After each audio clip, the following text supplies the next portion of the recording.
नमस्कार, मैं हूं सौरभ शर्मा। आप देख रहे हैं आपका प्रोग्राम कहानी कुर्सी की और हमारे साथ स्टूडियो में मेहमान अनंत विजय जी, समीर चौगांवकर साहब और एयर कमोडोर एस बैल हमारे साथ है। बहुत स्वागत सर आपका। आरती टीकू सिंह जी प्रोग्राम में शामिल होने के लिए बस पहुंचने वाली हैं और आज खबरें सियासी घमासान की बहुत सारी हैं और एक फैक्ट चेक की कहानी भी आपको बतानी है। राहुल गांधी का ओबीसी प्रेम भी आपको बताएंगे और ओबीसी मुख्यमंत्री को हटाने के पीछे कितना सच है ये भी आपको बताएंगे। लेकिन पहले आइए बात करते हैं इलेक्शन कमीशन और कांग्रेस पार्टी के बीच ये फैक्ट चेक का जो खेल चल रहा है। दरअसल राहुल गांधी ने कल कुछ बयान दिया था और उसको लेकर उन्होंने एक्स पर कुछ पोस्ट भी किया और इस पर चुनाव आयोग ने उनको जवाब देते हुए लिखा कि ये बयान मिसलीडिंग है और उसके साथ उन्होंने अपना कुछ स्पष्टीकरण दिया। मामला क्या है पूरा आपके सामने थोड़ी देर में आएगा। दरअसल राहुल गांधी ने कर्नाटक की एक लोकसभा सीट पर हुए चुनाव को लेकर चुनाव आयोग पर आरोप लगाए थे और कहा था कि कई नए वोटर, हजारों नए वोटर बना दिए गए और हमारे पास 100% सबूत है। अभी तो हम केवल एक लोकसभा सीट कर्नाटक की बात कर रहे हैं जहां पर इलेक्शन कमीशन का धर्म नहीं निभाया और इलेक्शन में बेईमानी। इलेक्शन कमीशन ने कहा कि कर्नाटक में जो चुनाव हुआ था उसको लेकर के मतदाता सूची सभी पार्टियों के पास थी, लेकिन हमारे पास कोई अपील, कोई शिकायत चुनाव से पहले नहीं आई वोटर लिस्ट को लेकर के। उन्होंने कहा डीएम के पास जाने का प्रावधान है, वो ना हो तो चीफ इलेक्शन ऑफिसर के पास जाने का प्रावधान है। कांग्रेस पार्टी के किसी नेता, कार्यकर्ता या उम्मीदवार ने इस वोटर लिस्ट को लेकर कभी कोई इसे चुनौती क्यों नहीं दी, जबकि उसके पास ऐसा करने का विकल्प था। आपको बता दें राहुल गांधी ने कहा यह था कि उनके पास इस बात के पक्के प्रमाण हैं कि 24 के लोकसभा चुनाव के दौरान कर्नाटक की कम से कम एक सीट पर फर्जी वोटर बनाए गए। इलेक्शन कमीशन ने अपने जवाब के दूसरे हिस्से में यह भी बताया कि पूरे लोकसभा 2024 के चुनाव को लेकर के हमारे पास अनियमितताओं की मात्र 10 शिकायतें आई और इन 10 शिकायतों में भी कोई भी कांग्रेस पार्टी के उम्मीदवार की शिकायत नहीं थी। तो इलेक्शन कमीशन ने, ये आपके सामने वो पोस्ट है, इलेक्शन कमीशन ने राहुल गांधी को जवाब देते हुए दरअसल ये बताया कि आपकी पार्टी ने हमसे आज तक इसके बारे में कोई शिकायत नहीं की और कर्नाटक का इलेक्शन तो कब हुआ था, 2024 के इलेक्शन की बात है, आज 1 साल के ऊपर हो गया, लेकिन अभी तक आप कहां थे और उस वक्त आपने कोई शिकायत क्यों नहीं की जब मतदाता सूची जारी हुई थी और मतदाता सूची आपके साथ शेयर भी की गई थी। यही आरोप जब राहुल गांधी महाराष्ट्र के चुनाव की बात करते हैं कि वहां पर लाखों फर्जी वोटर बना दिए गए, तब भी यही बात कही जाती है कि इतनी देर में राहुल गांधी को ये बातें क्यों याद आ रही हैं। हालांकि कांग्रेस पार्टी के अपने तर्क और उस पर कुछ मांग भी है, वो भी मैं आपको बताऊंगा। लेकिन ये पोस्ट पहले राहुल गांधी का, फिर उसके ऊपर फैक्ट चेक इलेक्शन कमीशन का और फिर आज कांग्रेस पार्टी ने इसके ऊपर लिखा कि दरअसल मिसलीडिंग राहुल गांधी का बयान नहीं, मिसलीडिंग इलेक्शन कमीशन का जवाब है। ये कांग्रेस पार्टी के प्रवक्ता की तरफ से एक्स पर शेयर किया गया। तो अब सबसे पहले बात तो यही जानने की है कि राहुल गांधी ने ऐसी क्या बात कही थी और क्या इलेक्शन कमीशन का जवाब अधूरा है या इलेक्शन कमीशन का जवाब जो है वो उस सवाल का उत्तर ही नहीं है जो राहुल गांधी पूछ रहे थे या उस आरोप का उत्तर ही नहीं है। तो मैं आपको पहले जल्दी से राहुल गांधी की उनका वो कल का बयान में सुना देता हूं और उसके बाद आज कांग्रेस पार्टी ने और क्या क्या कहा, प्रियंका गांधी समेत मल्लिकार्जुन खड़गे ने जो बोला वो आपको दिखाएंगे। पहले सुनिए राहुल गांधी का कल का आरोप चुनाव आयोग पर। Election Commission is not functioning as the Election Commission of India. Today they've made some statement. This is complete nonsense. Right? The fact of the matter is that Election Commission is not doing its job. Now we have concrete 100% proof of Election Commission allowing cheating in a seat in Karnataka. Not 90%. When we decide to show it to you, it is 100% proof. Okay, and I want to send a message to Election Commission. Yes, sir. If you think you're going to get away with this, if your officers think you're going to get away with this, you're mistaken. You're not going to get away with it. Because we are going to come for you. तो ये तो थी कहानी राहुल गांधी के बयान और उनके जवाब की। हम मेहमानों से इसके बारे में बात करें उससे पहले आपको बता देता हूं कि आज पार्लियामेंट में क्या हुआ। वही हुआ जो हो रहा है पूरे हफ्ते से। आज भी संसद के दोनों सदन नहीं चल पाए। आज भी हंगामे की वजह से दोनों सदनों को स्थगित करना पड़ा और मुद्दा था बिहार में वोटर लिस्ट रिवीजन का। आप देख सकते हैं खड़गे साहब सारे विपक्षी सांसदों के बीच में जो मौजूद हैं और कुछ कागज फाड़ रहे हैं। ये कागज़ क्या हैं, पीछे जो है उसमें प्रियंका गांधी भी आई, उन्होंने भी कुछ कागज़ वागज़ फाड़े और हाउस के अंदर भी यही सब हुआ। आप देख सकते हैं विपक्षी सांसद खड़े हुए हैं और वो सरकार को घेर रहे थे। निशाना इलेक्शन कमीशन है, लेकिन आरोप तो सरकार के ऊपर है कि सरकार इलेक्शन कमीशन के जरिए ये वोट लिस्ट में धांधली करा रही है। और संसद के बाहर इंडिया ब्लॉक के सांसदों ने बैनर पोस्टर लेकर मार्च निकाला। इसमें राहुल गांधी, प्रियंका गांधी, कांग्रेस के प्रेसिडेंट मल्लिकार्जुन खड़गे समेत तमाम विपक्ष के नेता शामिल थे। और बिहार में ये जो SIR की कार्रवाई, स्पेशल इंटेंसिव रिवीजन की कार्रवाई चल रही है, इसको तत्काल प्रभाव से रोकने की मांग की जा रही है। दूसरी तरफ लोकसभा अध्यक्ष ने सारे दलों के प्रमुख नेताओं के साथ एक बैठक भी की और उनसे सदन को चलाने को लेकर के बात की। संसद में विपक्ष के लगातार हंगामे को लेकर भारतीय जनता पार्टी ने राहुल गांधी को घेरा। रविशंकर प्रसाद ने कहा कि राहुल गांधी की पार्टी की तो वैसे ही उनको कोई वोट नहीं मिलता, लोकसभा हारे, महाराष्ट्र हारे, हरियाणा, दिल्ली हारे, अब बिहार भी हारेंगे, इसीलिए इतना हंगामा है।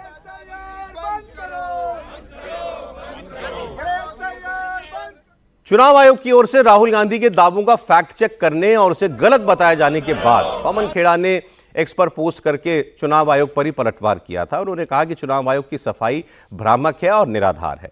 अब आप सुनिए जरा इस पर आज प्रियंका गांधी ने और मल्लिकार्जुन खड़गे ने क्या कहा। पूरे देश तक उनका मंशा है कि गरीबों को वोटिंग से निकाल देना और वो खुद ये चाहते हैं कि एलाइट लोग ही वोट देना, लेकिन ये लोग डर के मारे आज ये रिवाइज करने की जो कोशिश कर रहे हैं, ये बहुत बुरी बात है। इससे देश का भी नुकसान होता है और लोकतंत्र का नुकसान होता है। जो क्लेम किया fake baseless allegation, they should respond to the allegations. They should provide us with what we are asking for. Why are they not providing voters lists? It should be a transparent, it's a democracy. All political parties should have access to those. Election commission को इस तरह की प्रक्रिया करनी थी तो मैं नहीं समझती हूँ कि इलेक्शन से 2 महीने पहले या 1.5 महीने पहले करे। अगर इनको इस प्रक्रिया को सही अंजाम पे पहुंचाना था तो जिस तरह की चीजें इलेक्शन कमीशन कर रहा है कि जिस तरह वोटर्स हम सुनने में आ रहा है लगभग 45 से 50 लाख वोटर्स पे इसका असर पड़ेगा और इस कोई पारदर्शिता इलेक्शन कमीशन द्वारा नहीं दिखाई जा रही। मैं बता देता हूं आपको कितने वोटर्स पर असर पड़ेगा। ये संख्या 61 लाख तक पहुंच चुकी है। 61 लाख वोटर्स के नाम कट सकते हैं। वोटर लिस्ट रिवीजन पर जो हंगामा है, इस पर मुख्य चुनाव आयुक्त ज्ञानेश कुमार ने कुछ बातें कही थी, वो भी आपको पता होनी चाहिए। उन्होंने सवाल करते हुए ये बात कही कि क्या चुनाव आयोग को किसी के प्रभाव में आकर संविधान के खिलाफ कोई व्यक्ति जीवित नहीं है, कोई स्थायी रूप से पलायन कर गया है, किसी के 2 जगह वोटर आई कार्ड बने हुए हैं, कोई विदेशी मतदाता वोटर देना चाह रहा है, क्या हम उन सबको शामिल कर लें? उन्होंने कहा कि लोकतंत्र की मां संविधान होती है और आप क्या हमसे संविधान के विरुद्ध कोई काम करने की अपेक्षा करते हैं? तो वो पूछ रहे इलेक्शन कमीशन गलत क्या कर रहा है, ये तो हमें बताए कोई। और उन्होंने कहा इस पर आइडियोलॉजी से ऊपर उठ करके सोचें कि क्या हम जो काम कर रहे हैं वो संविधान सम्मत नहीं है। इसी पर हम लोग बात करते हैं। आनंद जी, आपने सारे बयान सुने। प्रियंका जी ने कहा कि भाई हमको वोटर लिस्ट नहीं दिया जाए, क्यों नहीं दिया जा रहा है उसका जवाब दें। राहुल गांधी के सवाल का जवाब नहीं दिया, ऐसा आरोप भी इलेक्शन कमीशन के ऊपर लगाया दिया। इनअप्रोप्रिएट जवाब था या अधूरा जवाब था इलेक्शन कमीशन का? सौरभ जी, सबसे पहले तो लोकतंत्र को लोकतंत्र करने के लिए जो विरोधी दल हैं उनको मैं धन्यवाद देता हूं, है ना, क्योंकि कल तमाम एक्स पर बहस चल रही थी और लोग तंत्र को ही शुद्ध हिंदी बताने पर उतारू थे और साबित कर रहे थे। तो खैर आज उन्होंने उसका उत्तर दे दिया। लेकिन ये जो SIR लिखा हुआ फाड़ा जा रहा है ना, ये देखिए, फाड़ने की परंपरा तो कांग्रेस में बहुत पुरानी है। जब आप अध्यादेश फाड़ सकते हो तो संवैधानिक संस्था के एक स्कीम का नाम लिख के फाड़ना कोई गलत नहीं है। मुझे लगता है कि जिस प्रकार से पिछले 7-8 वर्षों से संवैधानिक संस्थाओं को सवालों के घेरे में लेने का प्रयास किया जा रहा था, अब क्या हो गया, अब उससे एक कदम, जब हार की हताशा किसी पार्टी में आती है तो आप एक कदम आगे चले जाते हो और उस एक कदम आगे बढ़ने में अब डायरेक्ट कन्फ्रंटेशन लेके जो कर्नाटक की जो बात कर रहे हैं श्रीमान राहुल गांधी, उसमें मुझे समझ नहीं आ रहा है कि वो कहना क्या चाह रहे हैं। जो फैक्ट चेक कर रहा है, इतने वोटर यहां से आगे, उतने वोटर, अरे भाई ये आपको चुनाव होने के 1.25 वर्ष बाद क्यों याद आ रहा है? उन्होंने कहा 65 साल 60 साल का आदमी का नाम वोटर लिस्ट में ऐड हो रहा है और हजारों ऐसे नाम ऐड हुए एक सीट पर। नहीं वो ठीक है, ऐड हुए हैं तो क्या एक ओवरनाइट हो गए या over the period of time में हुए? वहां सरकार आपकी, जो डिस्ट्रिक्ट मजिस्ट्रेट आपका, डिस्ट्रिक्ट मजिस्ट्रेट राज्य सरकार का प्रतिनिधि होता है और चुनाव के समय चुनाव आयोग का प्रतिनिधि हो जाता है। तो अगर ये सतत प्रक्रिया वहां चल रही है तो उनको बहुत दिन पहले इस बात का पता इलेक्शन से पहले वोटर लिस्ट पता होती है ना सबको, सबके पास होता है। और आप बिहार को लेके, मैं अभी आपको एक बात बता रहा हूं कि जो बिहार में SIR हो रहा है, स्पेशल इंटेंसिव रिवीजन, उसमें सारे दलों के BLO के साथ सारे दलों के प्रतिनिधि भी हैं सौरभ जी। ये एक माहौल बेवजह बनाया जा रहा है और इतना बड़ा अगर रिवीजन होगा किसी चीज का तो कहीं ना कहीं 2-4 गलतियां होंगी, कुछ लापरवाह किस्म के कर्मचारी होंगे, उन लापरवाहियों को पकड़कर उसी के लिए तो वो हो भी रहा है, ऐसी बातें सामने वीडियो में भी आती हैं। इलेक्शन कमीशन इसीलिए तो 60 दिन का समय रखता है कि आप इस बीच आके अपनी आपत्ति। मैं बिहार के SIR की बात में पहले सवाल इतना था, राहुल गांधी ने कर्नाटक को लेकर जो सवाल किया, इलेक्शन कमीशन ने कहा आपने चुनाव से पहले कोई आपत्ति क्यों नहीं की? बिल्कुल, पूरे लोकसभा इलेक्शन पर 10 ऑब्जेक्शन आए हमारे पास, उसमें कांग्रेस का एक भी नहीं था। ये जवाब ठीक है? बिल्कुल ठीक है। ज्ञानेश कुमार जी ने, और इतना ही नहीं, ज्ञानेश कुमार जी ने बाकी चीजों पर भी कहा कि आप जब बिहार पर बात करेंगे तो करेंगे राहुल जी का। अब ये बताओ, नेता विपक्षी दल के बयान का फैक्ट चेक करना पड़ रहा है एक संवैधानिक संस्था को। माहौल ऐसा बना दिया गया है संवैधानिक संस्थाओं के विरुद्ध कि ऐसा लग रहा है कि जैसे कोई काम ही नहीं हो रहा है। कोई बहन कहती है कि ये इसका नाम बदल के इलेक्शन BJP कमीशन कर देना चाहिए, भाई कुछ कहता है, अध्यक्ष कुछ कहते हैं, तो ये सब अच्छी बात नहीं है। कल तो राहुल गांधी के बयान में उसे चेतावनी कही है या धमकी, वो था, उन्होंने कहा we will come after you, election commission को बोला उन्होंने। मैं ये कह रहा हूं कि पिछले दिनों से राहुल गांधी के बयानों में एक खास किस्म की आक्रामकता दिखाई देती है। वो हर चीज को, आप याद करिए, टी-शर्ट पहनने के पहले जैसे वो कुर्ते की बांह चढ़ाया करते थे, याद है आपको? जब वो एग्रेशन अब उनकी वाणी में दिखने लगा है। इसलिए नेता विपक्षी दल होने के बावजूद वो एक संवैधानिक संस्था को इस तरह से कह रहे हैं कि जब हम आएंगे तो तुमको देख लेंगे, ये उचित नहीं है मुझे लगता है। अब जरा SIR का जो बिहार का प्रक्रिया, क्योंकि मुद्दा इस वक्त ताजा मुद्दा तो वही है। अच्छा, हालांकि कुछ लोग ये भी कहते हैं कि राहुल जी देर से क्यों जागे, कर्नाटक की बात हो चाहे महाराष्ट्र की बात हो, इतने महीनों के बाद इतनी बातें कहना। बिहार में जो हो रहा है उस पर मैं आपको आज का अपडेट देता हूं। बिहार विधानसभा में आज भी खूब हंगामा हुआ। विधानमंडल के मानसून सत्र का आज 5वां और अंतिम दिन है और आज भी विधानसभा में पक्ष विपक्ष के बीच वोटर लिस्ट रिवीजन के मुद्दे पर खूब दोनों तरफ से तीर चले। RJD समेत सारे विपक्षी दलों के विधायक कल की तरह आज भी काले कपड़े पहनकर आए। वोटर लिस्ट रिवीजन के खिलाफ विपक्ष अब आर पार की लड़ाई के मूड में लग रहा है। तेजस्वी यादव तो कह चुके हैं हम तो इलेक्शन बॉयकॉट करने के बारे में भी विचार करेंगे। बिहार विधानसभा में हंगामे के बीच NDA के विधायक आज हेलमेट पहन कर आए थे। वो काले कपड़े पहन के आए, हेलमेट पहन के आए, क्योंकि इनका कहना यह था कि RJD के लोग बड़े आक्रामक हैं, ये हम पर ईंट पत्थर भी मार सकते हैं, हमला कर सकते हैं। उससे बचने के लिए हम अब सब लोग अपनी सुरक्षा में हेलमेट पहनकर आए। मुख्यमंत्री नीतीश कुमार ने विधायकों के काले कपड़े देखे और वो आग बबूला हो गए। नीतीश कुमार ने कहा कि सिर्फ उल्टे पुल्टे काम ही करना है, यही काम रह गया विपक्ष का।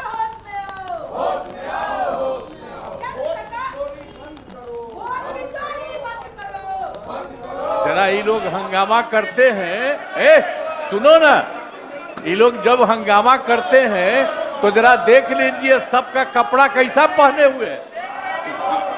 ये जितना सब पटिया एक दूसरे के साथ है, सब एक ही तरह का कपड़ा पहने हो। आज तक दूसरे साल कभी एक दूसरे तरह से नहीं निकले थे, अब अभी अपना एक ही तरह का कपड़ा पहने हो, इसी तरह से कर रहे हो। तो एक बात तो क्लियर कट आ गया, अरे क्या है, आप भी कभी पहने थे, ये कपड़वा पहन के आते थे, वो उनको छोड़ दो। बाकी ज्यादातर लोग जो चल रहे हैं आप, ये हम रोज देख रहे हैं आप लोग को। ये लोग भी जो है, ये सब अलग अलग पार्टी वाले लोग, तो आप लोग एक दूसरे के साथ मिलके आप यही काम कर रहे हैं, उल्टा पुल्टा और कोई काम नहीं। आपको मालूम है सरकार ने कितना काम किया है और कितना चारों तरफ लोगों को फायदा हो रहा है, हर तरह से किया गया है। अब आप लोग अपना ऐसे ही आपको बता दिया है कि ऐसा ही कपड़ा पहन लो, तो आप लोग सब यही हाल हो गए। आज तक कभी नहीं था, यही देख लीजिए सर, यही कर रहा है। इसीलिए कोई दिन नहीं, अरे एक आध बार होता था, बाकी दिन सब लोग होता था।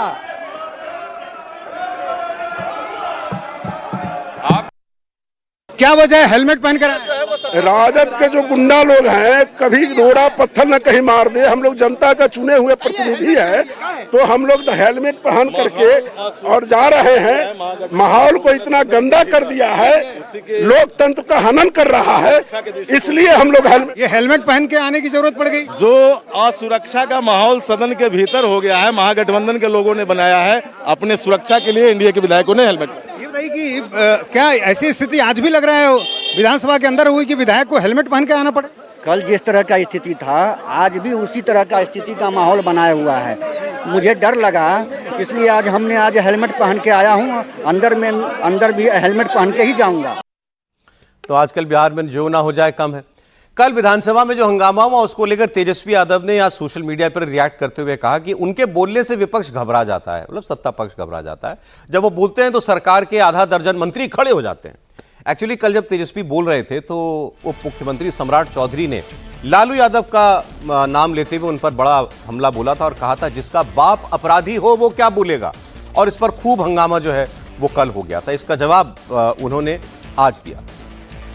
इसके अलावा आज और बहुत कुछ हुआ है। राबड़ी देवी ने बड़े गंभीर आरोप लगा दिए। राबड़ी देवी ने जेडीयू बीजेपी पर आरोप लगाते हुए कहा कि ये दोनों पार्टियां मिलकर तेजस्वी पर हमला करने की साजिश बना रहे हैं, मतलब तेजस्वी यादव पर अटैक करना चाहती हैं। राबड़ी देवी ने कहा कि तेजस्वी यादव की जान को खतरा है, उनको 4 बार मारने की कोशिश हुई है। यही नहीं, उन्होंने कहा कि उन्होंने बीजेपी और जेडीयू वालों को नाली का कीड़ा कहा। इसके बाद बीजेपी के नेता श्रवण कुमार ने राबड़ी देवी को जवाब दिया। तेजस्वी यादव को तो 4 बार मारने की कोशिश किया गया था, रास्ता में ट्रक से क्या करिएगा, फिर यहाँ भी मारने की कोशिश हो रहा है। हम लोग जानते हैं कौन कौन आदमी लगा हुआ है। आप कह रहे हैं तेजस्वी के जान को खतरा है? जान के खतरा है, हम लोग तो सिफारिश किए हैं, और साजिश कौन करेगा? बीजेपी जदयू का छोड़ के कौन करेगा साजिश? यहाँ बिहार में कौन है साजिश करने वाला? दबाव देता है, जनता के जबान बंद करेगा। हाँ, संस्कारी नहीं ना है, संस्कारहीन है, उस सब नाला का कीड़ा है उस सब। तो इस तरह के बात अगर बोलते हैं तो उसकी जांच करानी चाहिए, उनको जांच की मांग करना चाहिए।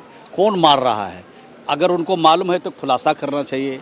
तो सिर्फ और सिर्फ टीआरपी बढ़ाने के लिए और जनता का उनको इसका जनता का जो है आशीर्वाद लेने के लिए, जनता की सहानुभूति लेने के लिए इस तरह के शब्दों का इस्तेमाल करते हैं। मैं समझता हूं कहीं से उचित नहीं है, कहीं से न्याय संगत नहीं है, और कानून के हिसाब से कहीं सही है। वो तो कह रही हैं कि जेडीयू और बीजेपी को छोड़कर साजिश कौन करेगा दूसरा? नहीं, तो उनको खुलासा करना चाहिए। जब इतनी बात उनको मालूम है तो खुलासा करना चाहिए कि कौन लोग इस तरह के कृत्य में लगे हुए हैं। और वो ये भी कह रही हैं कि नाली का कीड़ा है। अब बताइए ना, जिन शब्दों का इस्तेमाल कर रहे हैं, ये विपक्ष सत्ता पक्ष नाली का कीड़ा है, तो नाली को कीड़ा को बिहार की जनता ने 20 साल शासन करने का मौका। अब तो ऐसा लग रहा है कि एसआईआर भी मुद्दा नहीं रह गया। अब तो मुद्दा ये हो गया कि कौन किसको कौन सी गाली देगा। आपने देखा, पहले कोई कहता है कि किसी के बाप का सदन नहीं है, किसी तुम्हारा बाप अपराधी था चुप रहो, वो कहते हैं हम बोलेंगे तो गीला हो जाएगा। नाली का कीड़ा भी आ गया, हाथ मारने की साजिश का आरोप लगा दिया कि जान को खतरा है। देखिए सरोज जी, बहुत दुर्भाग्यपूर्ण है। बिहार विधानसभा का ये आखिरी सत्र था, अब तो चुनाव में बिहार जाने वाला है।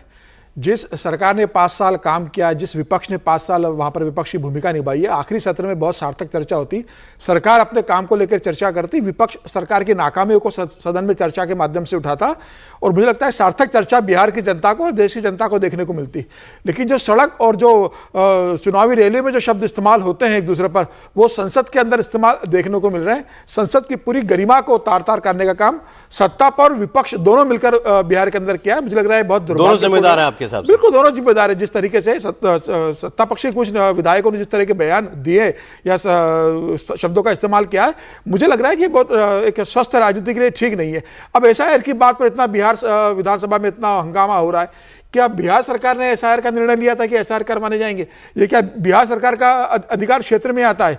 ये तो चुनाव आयोग ने तय किया था ना कि एसआईआर करवाएंगे। अगर आपको एसआईआर पे आपत्ति है तो कांग्रेस के नेता और आरजेडी के जो सांसद है वो लोकसभा में इसका मुद्दे को उठा रहे हैं। बिहार तो देखिए चुनाव आयोग पर तो है, लेकिन पीछे तो बीजेपी बता रहे ना, उनके हिसाब से तो बीजेपी सरकार ही करा रही है। ऐसा क्यों आप मान के चलते हो? चुनाव आयोग जो काम करने जा रहा है उसके पीछे बीजेपी की मंशा है क्या? बीजेपी चुनाव आयोग बीजेपी के कहने पर काम कर रहा है? राहुल गांधी लगातार इस बात का आरोप लगाते रहे और राहुल गांधी को संसदीय जीवन में 20 साल से ज्यादा का अनुभव हो गया है। आज विपक्ष के नेता है, वो शेडो प्राइम मिनिस्टर है, अपने आप को प्रधानमंत्री, भविष्य का प्रधानमंत्री के रूप में देखते हैं। वो लगातार आप संसदीय संस्था को, जो संवैधानिक संस्था है, उन पे आप इतना हमला करते हो कि जैसे वो संस्था किसी पार्टी की बंधक बन गई है। आप देश के अंदर पार्लियामेंट में बोलते हो, आप चुनाव की रैलियों में बोलते हो, आप पत्रकार वार्ता में संवैधानिक संस्थाओं पे प्रश्न खड़ा कर देते हो। आप जब विदेश जाते हो तो आप वहां कह देते हो कि देश के अंदर लोकतंत्र खत्म हो चुका है पूरी तरीके से। मुझे लग रहा है कि एक प्रधानमंत्री के अगर आप तो भविष्य के रूप में देख रहे हो तो राहुल गांधी को उतनी गंभीरता का परिचय देना चाहिए। आपको किसी चीज की शिकायत है, आप लेटर लिखिए चुनाव आयोग को, आप चुनाव आयोग से मिलने जाइए, आप सुप्रीम कोर्ट पर भरोसा कीजिए। मामला तो सुप्रीम कोर्ट में चल रहा है ना, 28 तारीख को सुनवाई है। सुप्रीम कोर्ट एसआईआर को लेकर अपना जजमेंट देने वाला है। जो सुप्रीम कोर्ट ने कहा था कि भाई आप राशन कार्ड और आधार को इंक्लूड कीजिए, चुनाव आयोग ने उसके लिए मना किया है। सुप्रीम कोर्ट सुनवाई करेगा। सुप्रीम कोर्ट के सुनवाई के बाद अपनी बात रखिए। अगर सुप्रीम कोर्ट एसआईआर को अनुमति दे देता है और कहता है कि चुनाव आयोग ने बहुत बेहतर तरीके से किया, तो क्या राहुल गांधी ये कहेंगे कि सुप्रीम कोर्ट भी चोरी कर लिया है? एसआईआर तो खत्म, एसआईआर की भी तो आज आखिरी तिथि है, आज और कल। इसके बाद तो 1 तारीख को ड्राफ्ट ही आएगा।